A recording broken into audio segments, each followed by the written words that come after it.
පෙරවන් සරණයි. මේ පේන්නේ මේ යහන් අර පේන්නේ යහංගල් කන්ද. එතන මේ අපි ඉන්න තැනට සාමාන්‍යයෙන් කිලෝමීටර් 3.5-4ක් විතර එනවා. මේ සිදුවීම මම මුල් අවස්ථාවේ මේ අවස්ථාව දක්වා දන්නවා. ඉතින් මේ 27 වෙනිදා ආන්නේ. 27 වෙනිදා හවස 6ට 5:00 විතර තමයි මේ සිදුවීම උනේ. ඉතින් මේ යහංගල් කන්ද මේ එකපාරම නිකන් චොපර් එකක් බානවා වගේ ගුඩු ගාලා සද්දයක් ඇහුණා. ඉතින් කවුරුත් විශ්වාස කරන්නේ නැහැ මුළු දවසම වර්ෂාව. කොහොම හරි මේ වෙනකොට අපිට පන්සලේ හිටිය ලොකු හඳුරුයි මායි දෙන්නා. ඉතින් අපිට ඇහුණා එක සැරේම මුළු ගාම කෑ ගහන ආඩක්. ඉතින් අපි අර පහළ තැනට ඇවිල්ලා වතුර අඩු තැනකට ඇවිල්ලා මේ මිනිස්සු මෙහෙන් දුවගෙන එන මිනිස්සු එහාට ගත්තා. අපි දැක්ක මේ පහළට දුවගෙන යන මිනිස්සු කීප දෙනෙක් මේ යන පාරේ එහෙමම මේ නායට අහු වුණා. ඉතින් ඊට පස්සේ අපි මෙහාට ඇවිල්ලා බලනකොට මේ හංගල් කන්ද පහළට ඇවිල්ලා ඉතින් මේ පේන්නේ මේ සියලු දේ මේ අර උඩ කන්දෙන් කඩාගෙන ආපු දේවල්. ඉතින් මේ වෙනකොට මේක ඇතුලේ දැන් මේ අපි කතා කරන තැන සමහරක් වෙලාවට මිනි 10ක් 12ක් යට වෙලා තියෙන්නේ. මේ වෙනකොට මිනිස්සු 35කට ආසන්න ප්‍රමාණයක් මිහිදන් කරලා තියෙනවා. මේ කියන්නේ මේකට යට වෙලා තියෙනවා. ඒකෙන් 21ක් විතර මරණ හොයාගෙන තියෙනවා. තවත් මේක ඇතුලේ සැඟවිච්ච මිනි තියෙනවා. ඉතින් අද වෙනකොට මිනිස්සු සමහරක් වෙලාවට තමන්ගේ පවුලේ ඉතුරු වෙච්ච එක්කෙනා දෙන්නා මිනි තැන් තැන් වල තමන්ගේ ගෙවල් තියෙන තැන් වල මිනි හොයනවා. නමුත් මේ අපි කතා කරන තැනත් සමහරක් වෙලාවට අඩි 30ක් විතර යටට පස් මේ වලදී මේ වගේ යට සමහරක් වෙලාවට මිනි සැඟවිලා ඇති. මේ ඉතින් 24 දිනක විතර බොහොම ආගමික කටයුතු කරලා බොහොම මේ කටයුතු සියල්ල සිද්ධ කරා. ඉතින් මේ උඩත් කේදවාචකේ මුළු ගමම මේ උඩත් නෙළුම්මල ගම්මානේ. ඒකට කියන්නේ නෙළුම්මල ගම්මානේ. මේ මුළු ගාමම මලගෙදරක් වෙලා තිනා ඔබ වහන්සේලාට පේන පහළ අර බෝධින් වහන්සේගේ ළඟ තමයි මම අර ඉස්සර කිව්වේ පන්සලේ ඉඳලා මේ මම පාන්දර 5ට විතර තමයි සිදුවලා මෙහෙට දුවගෙන ආවේ.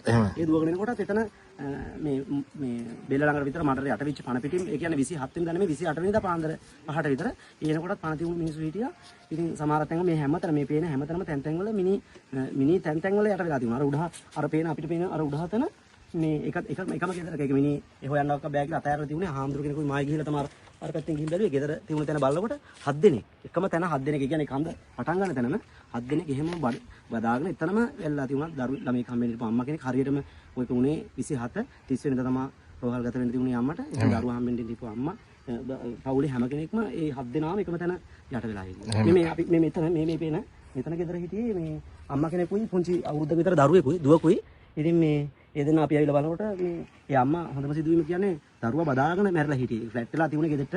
මේ ආවිලා බලනකොට මේ අර කට්ටිය උඩින් කෑ ගහගෙන දුවගෙන එනකොට මෙයාත් කොහමද මේකේ පහළ දුවන්න මේ රෙදි කෑල්ලක් හරි මොකක් හරි අරන් දරුවයි අම්මයි දරුවා බඩේ වැඳගෙන දුවන්න සූදානම් වෙනකොට ඒ ගෙදරට මෙහෙම යට වෙලා අර පේන්නේ මේ මහා ගල් කන්දර යට වෙලා මේ අම්මයි දුවන්නේ එතනම අපිට මේ ව්‍යසනයත් එක්ක ඒක සිදුණු හෝරා කීපයකදී දකුණු ප්‍රදේශයෙන් තමයි දකුණු ප්‍රදේශයෙන් සෑහෙන්න පිරිසක් මේ අපිට සම්බන්ධ වෙලා අපි මේ වුණු ව්‍යසනයත් එක්ක අපිත් එක්ක පන්සලත් එක්ක එකතු වෙලා මේ සියලු ප්‍රතිපහසුකම් සැපයවුවා. කිසිදු ගැටලුවක් නැහැ. මේ පිළිබඳව නම් ඇත්තටම අපේ රට ගැන සතුටින් කතා කරන වචනයක් හාමුදුරනේ බොහොම සතුටුයි කියන්න මේ වෙනුවෙන් කිසිදු කෙනෙක්ට අඩුපාඩුවක් නැතුව සියලු අවශ්‍ය කරන මම කියන්නේ ඒ කට්ටියගේ නැතිවිච්ච ජීවිතවලට ජීවිත දෙන්න බැරුණා. නමුත් සියලු දේ අපේ ජනතාව එකතු වෙලා ඒ අවශ්‍ය කරන දේවල් මේ අපේ ගමට මේ නිලුමල උඩත්ව ගම්මානට අවශ්‍ය කරන මූලික පහසුකම් ටික ඇත්තම සතුටින් කියන්න ඕන සියලු දේ සපයලා දුන්නා. ඒ පිළිබඳව මේ රටේ ඉන්න මේ විශේෂ භික්ෂුන් වහන්සේලාට අපේ හාමුදුරුවන්ට මේ සිවුර දරාගත්තු අපේ හාමුදුරුවන්ට ඒ වගේම දකුණේ ප්‍රදේශයේ සහ සියලු රට නියෝජනය කරමින් අපේ මේ ගම්මානට සම්බන්ධ වෙලා නොඑක ආකාරයෙන් උදව් උපකාර කරලා මේ මිනිසුන්ගේ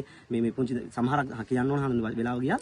සමහරක් පවුල් වල එක දරුවයි ඉතුරු වෙලා ඉන්නේ. සමහරක් පවුල් වල අම්මා විතරයි ඉතුරු වෙලා. අපි අර පන්සලේ හිටපු මල්ලිගේ සියලු දෙනා එයා විතරමයි ඉතුරුනේ. දැන් යන්නේ නමන් නැතුව මොනවක් නැතුව දැන් තැන් තැන් වල අපිත් එක්ක පන්සලට වෙලා මම කියන්නේ යන්නේ නමන් නැතුව අසරණ වෙලා ඉන්නේ.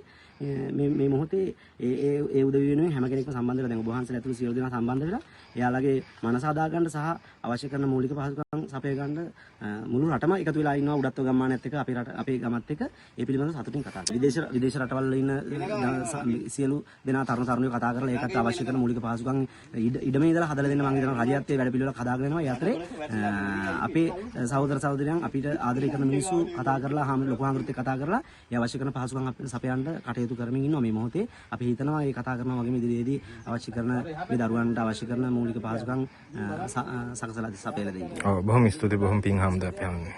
ත්වන් සරණයි.